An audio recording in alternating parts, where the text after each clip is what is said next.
the Baen Free Radio Hour.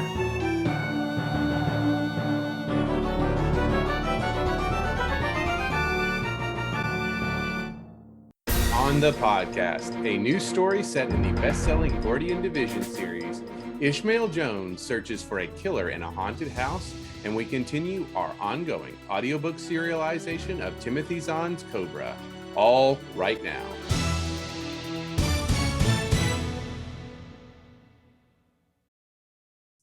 Welcome to the Baen Free Radio Hour. It's a pleasure to have you along. Today, we bring you Griffin Barber's discussion with Simon R. Green about the Ishmael Jones novel, The Dark Side of the Road. But first, the news.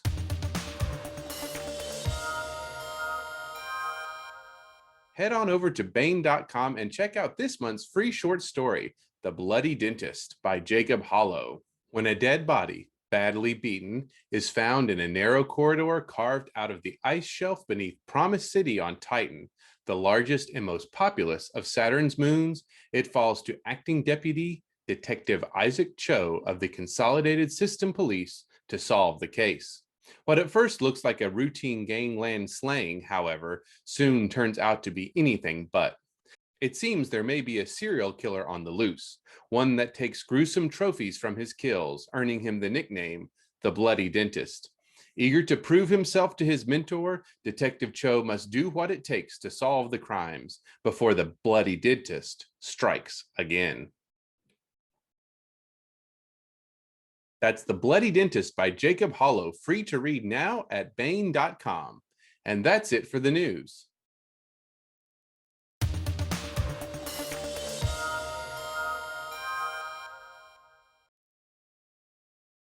Hi there, I'm Griffin Barber, your host for today's edition of the Baen Free Radio Hour. Simon R. Green is an established urban fantasy author with more than 2 decades of excellence behind him. In that time, he's written media tie-ins, several successful series in space opera fantasy, and the Ishmael Jones series of urban fantasy tales we are here to talk about today. The first of that series, The Dark Side of the Road, forthcoming from Baen Books, is an excellent introduction to the series and to the writings of our guest today, Mr. Simon R. Green. Hello and welcome, Simon. Great to be here. So, hardest question first. What is the coolest aspect of The Dark Side of the Road for you? I've always been a big fan of the Agatha Christie style of murder mystery, Poirot, Miss Marple, and so on. And I was appearing in an open-air Shakespeare production, Antony and Cleopatra. I was playing Brutus. And we were putting it on in the grounds of a manor house just outside Bradford-on-Avon, which is where I live. And while I was there, just looking at the grounds, touring the house, which is a marvelous old manor house, the present owners, they actually opened a hidden door in the wall to show a secret passage, which is so cool. And I was looking at this thinking, this is a marvelous setting for an old-fashioned Agatha Christie-style murder mystery. So after the play was over, I sat down with this idea, and I remembered a short story that I'd written some years before, and the two together suddenly fitted perfectly, and the first draft just poured out of me. What's different about this series is Ishmael Jones himself, the lead character. To put him in context, back in 1963, a star fell from out of the heavens and landed in an English field. Or to put it another way, an alien starship with its superstructure on fire came howling in from the outer dark and crashed in an English field. All of the crew were killed except one. The ship's transformation machines rewrote him right down to his DNA to make him human so he could pass among us unnoticed. Unfortunately, the transformation machines were damaged by the crash, and they wiped all his memories of who and what he was before he was human. So he has a basic memory of something happened, but that's all he's got. And he spent the last years living among us. And he might have thought it was all a fantasy, except for the point that he hasn't aged a day since 1963.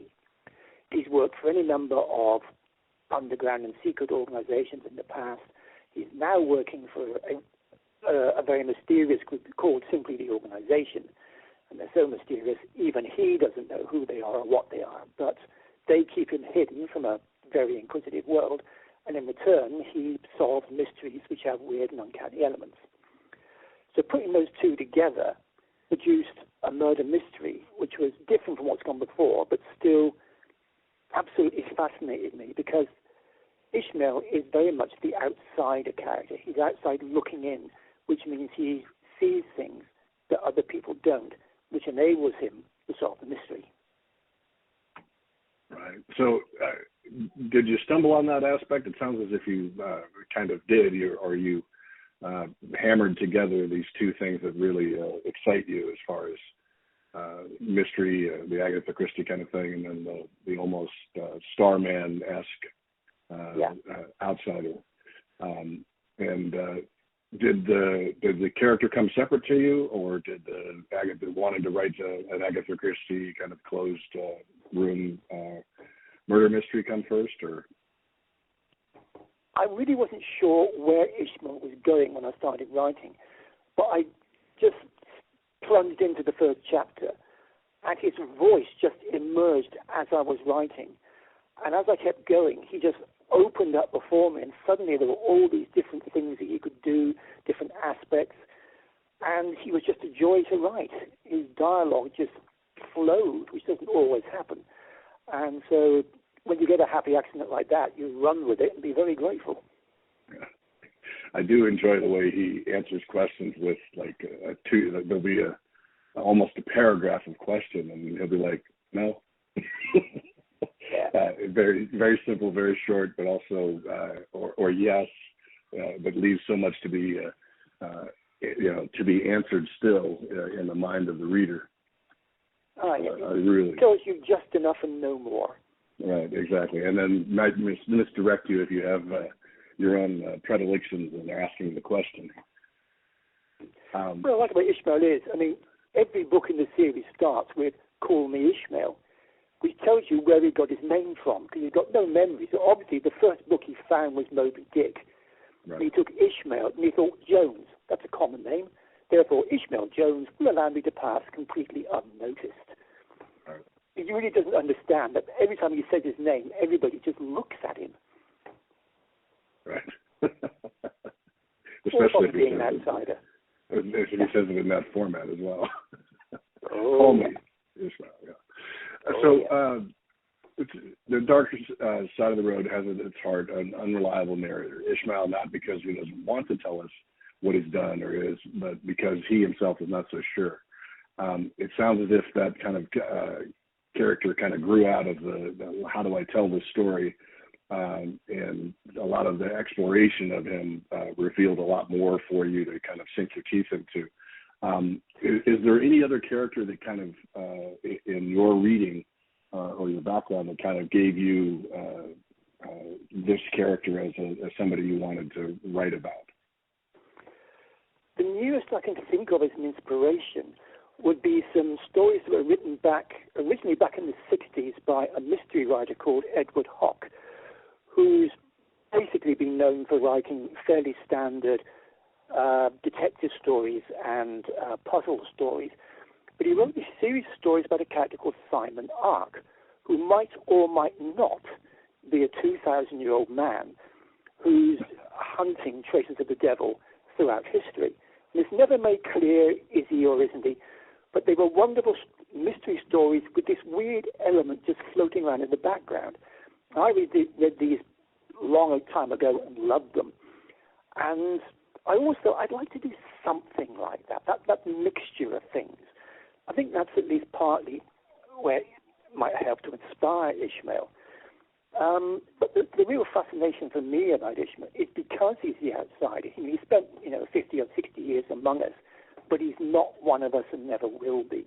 He's learnt to pass as human by watching us, but there's still always something a bit different about him. One of the things that Ishmael himself always worries about is that it's like the old story of the philosopher who woke up from dreaming he was a butterfly and wondered, is he a man who dreamed to be a butterfly or a butterfly dreaming of being a man? Ishmael is always concerned that really he's a human mask on an alien that's asleep, and if it ever wakes up, might it decide it doesn't need a human mask anymore? So he's trying to embrace his humanity, cling to his humanity. And this comes out when he actually meets the family at the manor house that he's been invited to, and he starts to connect with some of them in a way that he's never done before. And, of course, this leads into the plot. Right. The reason why the book is called The Dark Side of the Road, this is a quote from Bob Dylan, who said, if you're going to be an outlaw, you have to walk on the dark side of the road. And that's very much what Ishmael is. He's the outlaw, he's the outsider, who desperately wants to be part of what's going on. So it's interesting to me because as I was listening to you, I was thinking about the Lasney and Nine Princes in Amber. Yes, and another one a series I was very fond of back in the day. Right. The Lasney books, it's all about Corwin recovering his memories and discovering right. who he is and what he is. And of course, that's the one thing that Ishmael can never do.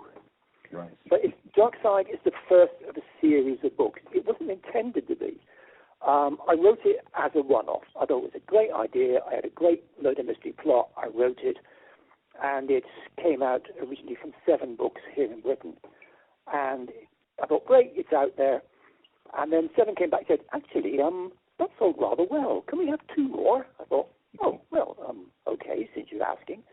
I did 2 more, and they said, actually, they did really well. Can we? And they just kept going. And finally, after 10 books, Baen came along and said, we'd like to take over and present to the American audience. And they're now doing the 11th book, which will be coming out.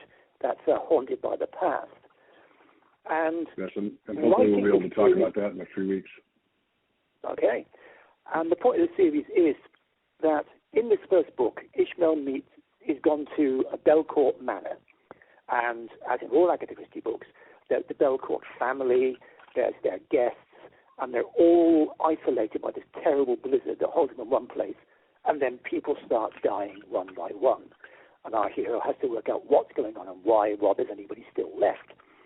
And one of the people he meets is Belcourt's young daughter, Penny. And for the first time in his life, there's a click, there's an attraction, there's a chemistry. And the two of them develop this bond. It's almost Holmes and Watson, that they end up working together to solve the mystery.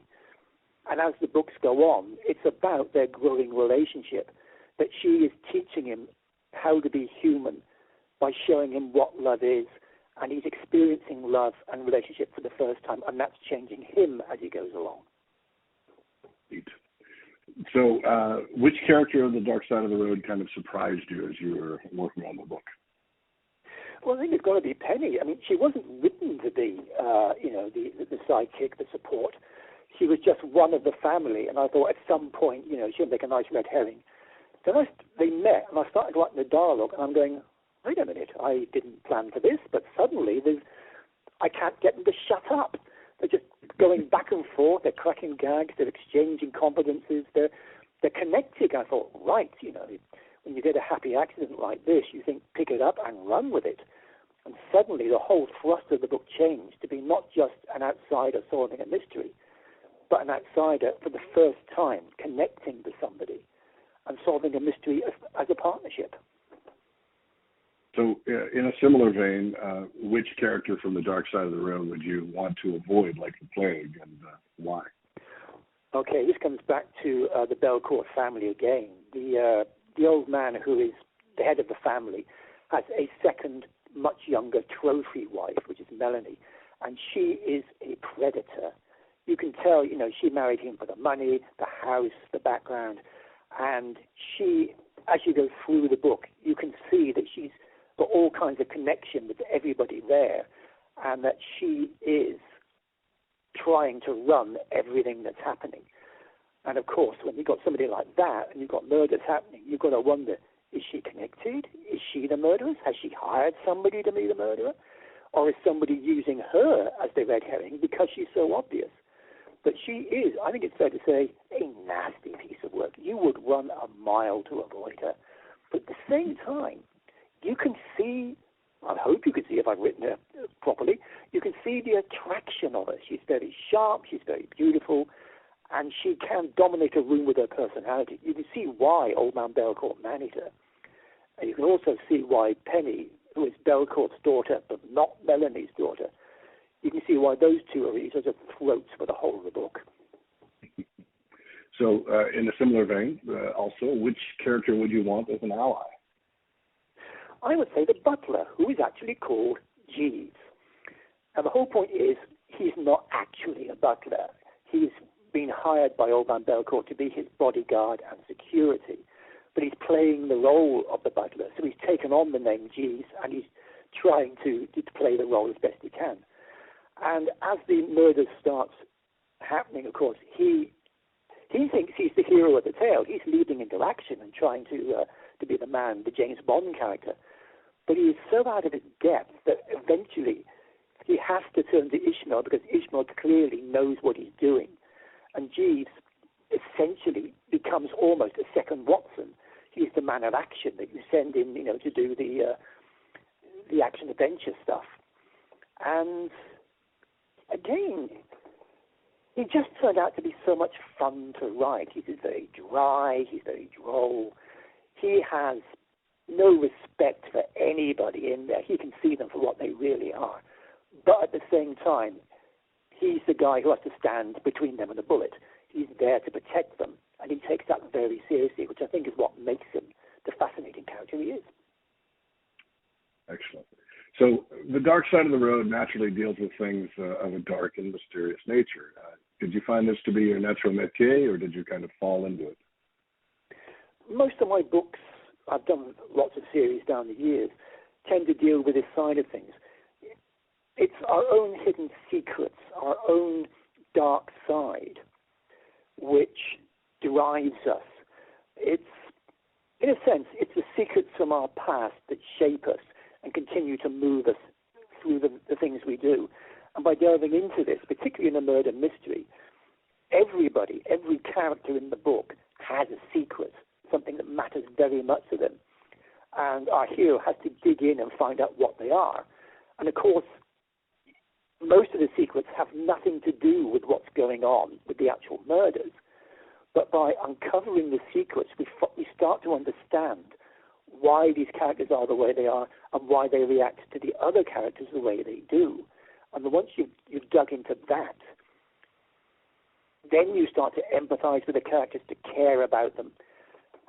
And that's important. If a murderer is killing characters and you don't care about them, you don't care about the mystery, having a character you care about die, that makes the reader really want to get to the bottom of what's going on, if only to see the bad guy punished.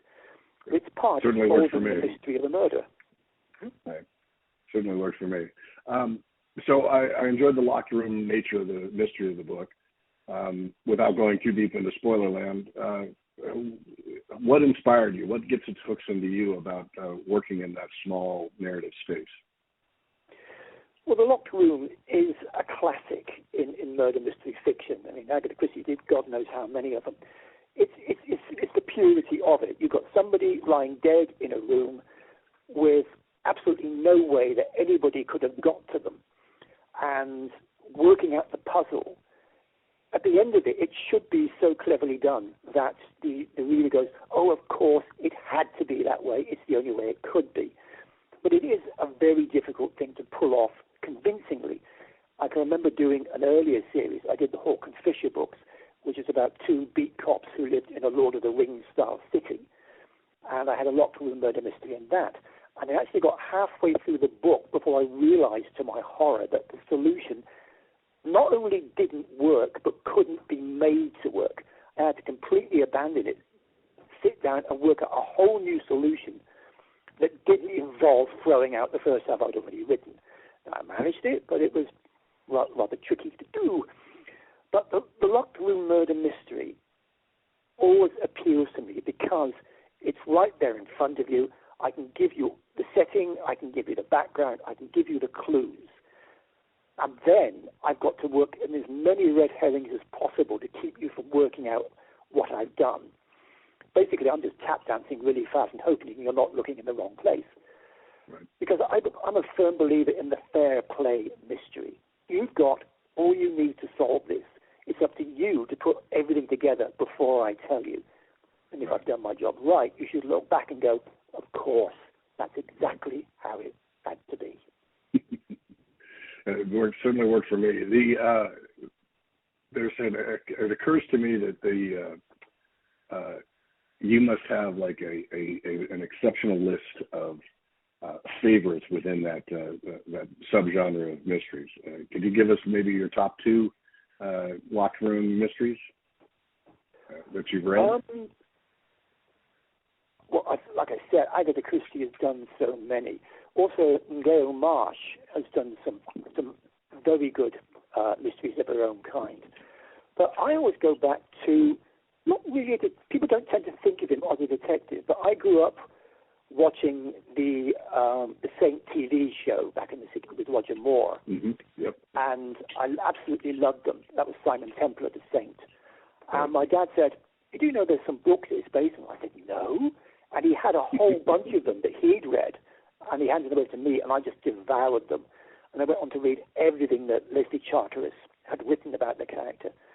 And he solved a number of cases. In particular, again, we're getting back to the mix-up of detective and mystery. He wrote one of the Saint short stories set on Loch Ness, in which he's been called in because apparently the Loch Ness monster has been killing people on the shores of the loch. And, of course, he gets involved and he finds someone has been faking it to hide what's been going on. And there's a real locked room element to that. But what I absolutely loved about it, you get to the end of the story, the Saint is confronting the villain, and the Loch Ness monster appears, grabs the villain, eats them, and disappears. And the Saint just stands and goes, "I'll never believe this one." That's an excellent way to pull the rug out from under people. Yeah, the reader. That's excellent. Leslie Charteris is one of my all-time favorite authors. I absolutely love the mixture. He can do crime, he can do detective, he can do humor, he can do action. And he's what I call a fun read. His prose is just a pleasure to read. Well, I'm going to have to look for that as well. So The Dark Side of the Road relies on a slightly darker cast of characters, and most of them have some connection to our narrator and or some kind of dark motive for their actions. It seems to me that we deal a lot with how we as people deal with loss, vengeance, and duty. Are these matters you share a concern about in your day-to-day life, or more of an excellent way to let the reader see inside the characters and what motivates them?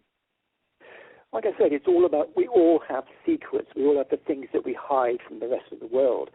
And uncovering these things and bringing them out into the open enables us to dig into why people are the way they are, why they do what they do, which leads us to the motives. What motives could people have for being involved in a murder mystery? And I think digging into these things really is what derives a murder mystery. It's about the people. It's not just the mechanics of it. How was it done? It's about why. Why would somebody be led to these extremes of action?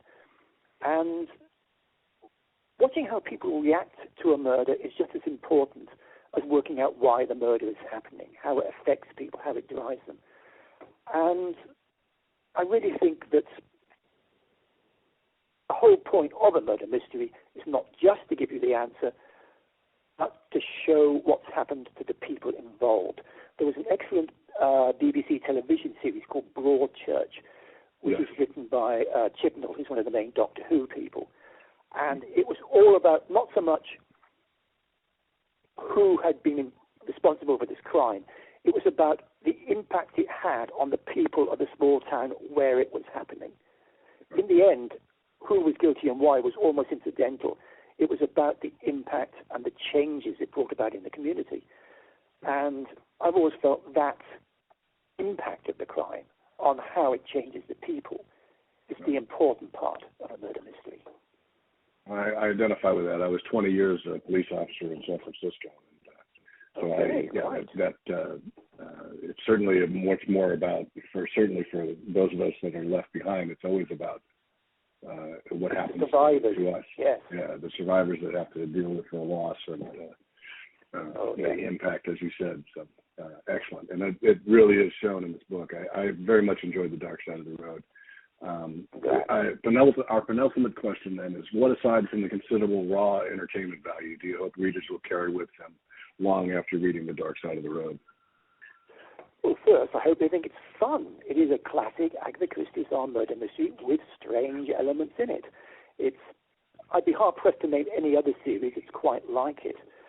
As I say, it goes through a series of books. We're building the relationship of Ishmael and Penny. We also dig into what the organization really is, what it's about, why he's working for them, why they want him to work for them. And as we go through, it brings us up to the latest book, which Baen will be doing. This is called Haunted by the Past. And it's about a man who goes to a small hotel. He books into reception, goes up to his room, but never gets there. Somewhere along the way, he has completely and utterly vanished. So Ishmael and Penny are called in to solve the case.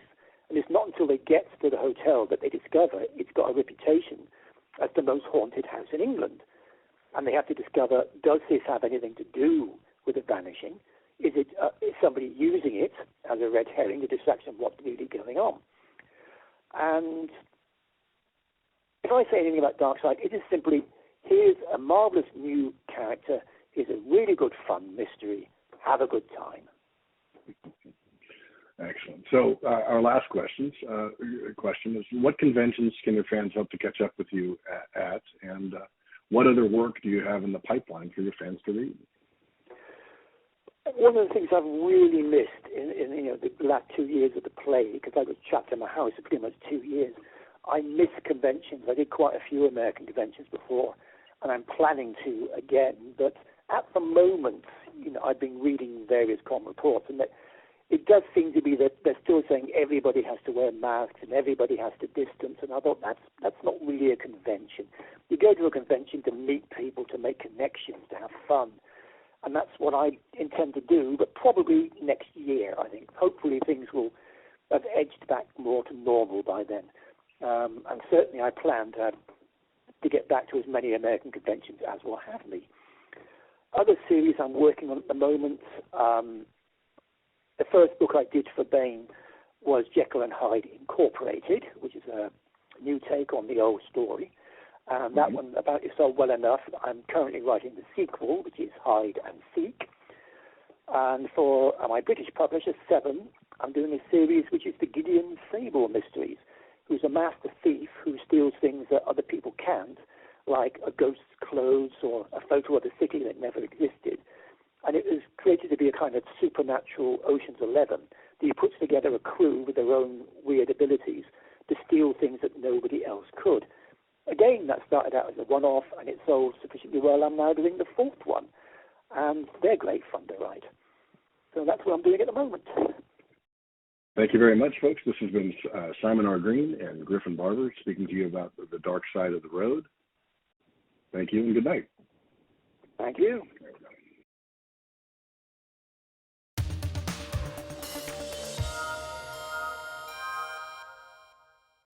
And now we bring you Timothy Zahn's Cobra. Earth's only hope was the Cobras. The colony worlds Adirondack and Silvern fell to the Troft forces almost without a struggle. Outnumbered and on the defensive, Earth made a desperate decision.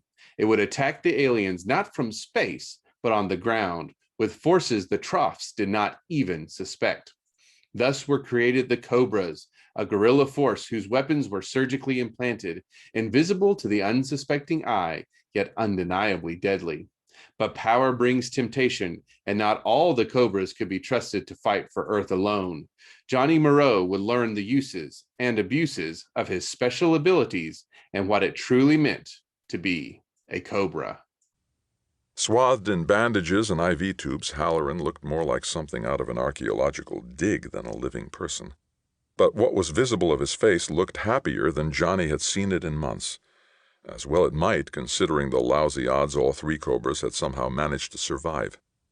"When we get off this rock," Johnny told the other, "remind me to have you and Immel set up for a complete psych exam.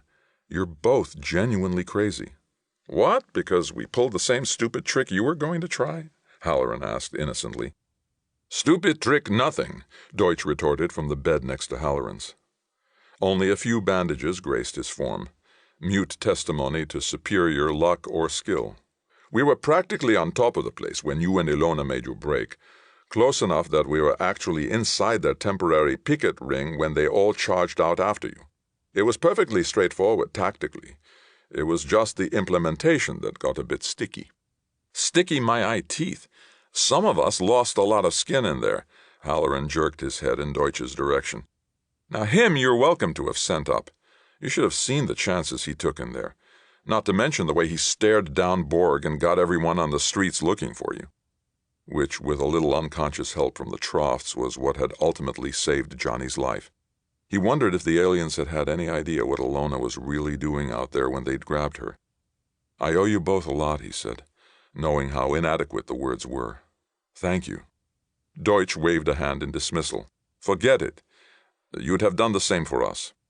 Besides, it was pretty much of a group effort, what with half of the Cranach Underground taking their share of the risks, including broadcasting the location of that hidden tunnel entrance to us as soon as Ilona phoned in the details," Halloran added. "I don't suppose they mentioned that one to you." "No, I didn't think so." "Now that was a stupid trick. They're damn lucky the Troughs were too busy to trace the transmission. They certainly had the equipment to do so. I think the whole planet's going to need psychiatric help by the time this is over." Johnny smiled along with them, hiding the twinge of embarrassment that still accompanied references to Ilona's part in the South Sector Underground's counterattack on the Tyler mansion. "Speaking of Ilona, she's supposed to give me a ride to the new home Amma's moved me to," he told him. "You guys take it easy, and I'll be back to give you a hand when you're ready to move." "No rush," Halloran told him airily. "These people treat me with a lot more respect than you two clowns anyway." "He's definitely on the mend," Deutsch snorted. "Get going, Johnny. No point in keeping Ilona waiting for this." Ilona was waiting inside the building foyer. "All set?" she asked briskly. "Let's go then. They're expecting you in a few minutes, and you know how nervous we get when schedules aren't met." She led the way outside to a car parked by the curb. They got in and she headed north, and for the first time since their escape 2 days earlier, they were alone together. Johnny cleared his throat. "So, how's the sifting at the mansion going?" She glanced at him. "Not too bad. Callie and Immel and that East Sector team left a shambles, but we found a lot of interesting items the Troughs didn't have time to destroy. I'd say that we've gotten far better than an even trade for those records of Johnny Moreau in action." "No sign of them, huh?" "No, but it hardly matters. They'd almost certainly have transmitted the data elsewhere as soon as we escaped." "Oh, I know, but I'd hoped that if we had the original tapes we could figure out exactly how much they'd learned about our gear and be able to estimate the added danger we'll be working under." "Huh. Yes, I guess that makes sense. I don't think you're going to have anything to worry about, though." Johnny snorted. "You underestimate the Troughs' ingenuity. Like you very nearly underestimated my kind heart. You could have told me you were with the Underground, you know." He was expecting her to come out with some stiff and wholly inappropriate local security regulation, and so her reply when it finally came was something of a surprise. "I could have," she acknowledged. "And if you'd looked like you were making the wrong decision, I sure would have. But you'd jumped to a rather paranoid conclusion without any real evidence, and I wanted to find out how far you'd go in acting on that conclusion." She took a deep breath. "You see, Johnny, whether you know it or not, all of us who work and fight with you Cobras are more than a little afraid of you. There have been persistent rumors since you first landed that you'd been given carte blanche by Asgard to do anything you considered necessary to drive the Troughs off, including summary execution for any offense you decided you didn't like." Johnny stared at her. "That's absurd." "Is it? The Dominion can't exercise control over you from umpteen light years away, and we sure can't do it. If you've got the power anyway, why not make it official?" "Because," Johnny floundered, "because that's not the way to liberate Adirondack." "Depends on whether that's really Asgard's major objective, doesn't it? If they're more interested in breaking the Troughs' war capabilities, our little world is probably pretty expendable." Johnny shook his head. "No. I realize it's hard to tell from here, but I know for a fact that the Cobras aren't on Adirondack to win anything at the expense of the people. If you knew the screening they put us through, and how many good men were bounced even after the training—" "Sure, I understand all that, but military goals do change." She shrugged. "But with any luck, the whole question will soon be academic." "What do you mean?" She favored him with a tight smile. "We got an off-world signal this morning. All underground and Cobra units are to immediately begin a pre-invasion sabotage campaign. Johnny felt his mouth drop open. Pre-invasion? That's what they said. And if it succeeds, we owe the Cobras a lot, Johnny, and we won't forget you. But I don't think we'll be sorry to see you go, either. To that, Johnny had no reply, and the rest of the trip was made in silence. Ilona drove several blocks past Johnny's old apartment building, stopping finally before another, even more nondescript place. A tired-eyed woman greeted him at the door and took him to a top-floor apartment, where his meager belongings had already been delivered. On top of the bags was a small envelope. Frowning, Johnny opened it. Inside was a plain piece of paper with a short, painstakingly written note. Dear Johnny, Mom says you're going somewhere else now and aren't going to be staying with us anymore. Please be careful and don't get caught anymore and come back to see me. I love you. Denise. Johnny smiled as he slipped the note back into its envelope. You be careful too, Denise, he thought. Maybe you, at least, will remember us kindly. Interlude.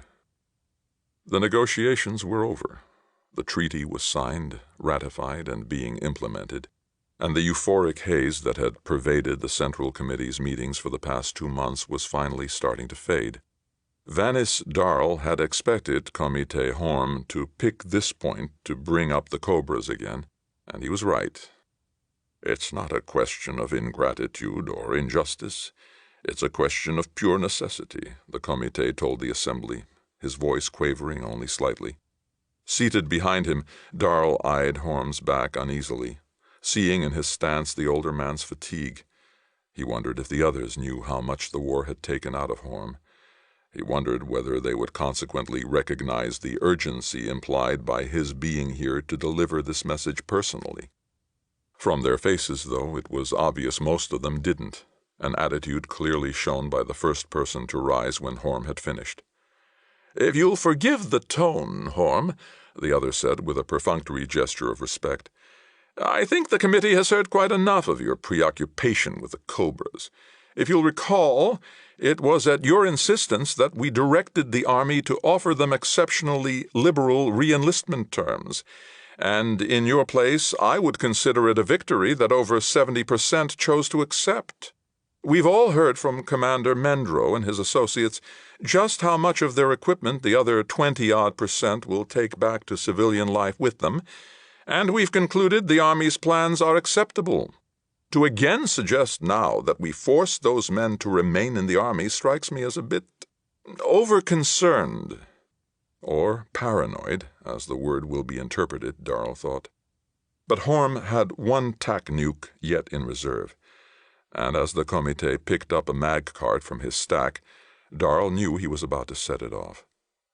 "I remember Commander Mendro's visits quite well, thank you," he addressed the other Comité with a nod, "and I've done some checking on the facts and figures he presented." Dropping the mag card into his reader, he keyed to the first of his chosen sections and sent the picture to the other viewers around the table.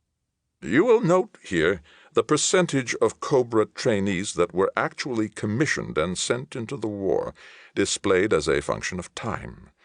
The different colors refer to the continually updated initial screening tests the Army used."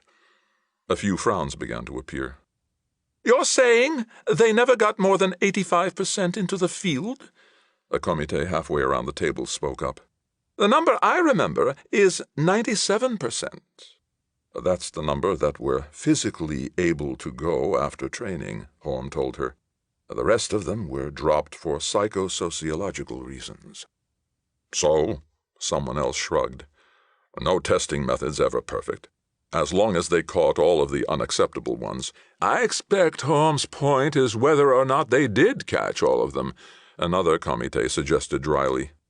"A simple check of eyewitness accounts from Silvern and Adirondack will take months to complete," Horm interrupted. "But there's more. Dismiss, if you like, the possibility of antisocial leanings in any of the Cobras.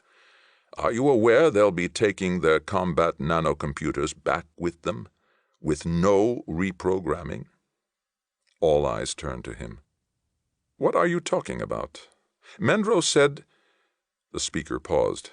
"Mendro deflected the question exceptionally well," Horm said grimly. "The matter of the fact is that the nanocomputers are read-only and can't be reprogrammed. And after being in place even a short time, they can't be removed without excessive trauma to the brain tissue that's subsequently settled in around them. Why weren't we told? Initially, I presume because the Army wanted the Cobras and was afraid we'd veto or modify their chosen design. More recently, the point was probably not brought up because there wasn't anything anyone could do about it." All of which Darl knew was only partly correct. All the data on the nanocomputers had been in the original Cobra proposals, had anyone besides Horm deemed it worth digging out. Perhaps Horm was saving that fact for future leverage. The discussion raged back and forth for a while, and long before it was over, the remaining air of euphoria had vanished from the chamber. But if the new sense of realism raised Darl's hopes, the end result dashed them again. By a 19-11 vote, the committee chose not to interfere with the Cobra demobilization. "You should know by now that clear-cut victories are as rare as oxygen worlds," Horm chided Darl later in his office. "We got them thinking, really thinking, and at this stage that's as much as we could have hoped for. The committee will be watching the Cobras carefully now, and if action turns out to be necessary, it'll take a minimum amount of prodding to get it. All of which could have been avoided if they'd just paid attention to the Cobra project in the first place," Darl muttered. "No one can pay attention to everything." Horm shrugged. "Besides, there's an important psychological effect operating here. Most of the Dominion sees the military and the government as essentially two parts of a single monolithic structure. And whether they admit it or not, the committee carries a remnant of that assumption in its collective subconscious. You and I, who grew up on Asgard, have what I think is a more realistic perspective on exactly where and to what extent the military's goals differ from ours. They conceived the Cobras with the sole purpose of winning a war in mind, and every bit of their training and equipment, including the nanocomputer design, made sense within those limited parameters. What the committee should have done, but didn't, was to remember that all wars eventually end. Instead, we assumed the Army had already done that thinking for us." Darl tapped 2 fingers on the arm of his chair. "Maybe next time they'll know better." "Possibly, but I doubt it." Horm leaned back in his chair with a tired sigh. "Anyway, this is the situation we have to live with. What do you suggest as our next move?" Darl pursed his lips. Horm had been doing this a lot lately, and whether it was due to simple mental fatigue or a conscious effort to sharpen the younger man's executive capabilities, it was a bad sign. Very soon now, Darl knew, Horm's hot seat was going to pass to him. "We should obtain a listing of all returning Cobras and their destinations," he told Horm. "Then we should set up local and regional data triggers to funnel all government-accessible news concerning them directly to you, with special flags for criminal or other abnormal behavior." Horm nodded. "Agreed. Have someone, Joromo maybe, get started on it." "Yes, sir." Darl stood up. "I think, though, that I'll do this one personally. I want to make sure it's done right." A ghost of a smile flicked across Horm's lips. "You humor an old man's obsession, Darl, and I appreciate it. But I think you'll find, you and the rest of the committee, that the Cobras are going to have far more impact on the Dominion than even I'm afraid of." He turned his chair to gaze out the window at the city below. "I just wish," he added softly, "I knew what form that impact was going to take." That was another installment in Timothy Zahn's Cobra, and that's it for the podcast. Thanks as always to Audible.com and podcast theme composer Ruth Judkowitz. Praise, thanks, and gratitude to Simon R. Green for talking with us today, and good night, Tony Daniel, wherever you are. This is David F. Shirirod coming to you from a soundproof bunker somewhere deep in the heart of Texas. Join us here next week at the hammering heart of science fiction and fantasy, and keep reaching for the stars.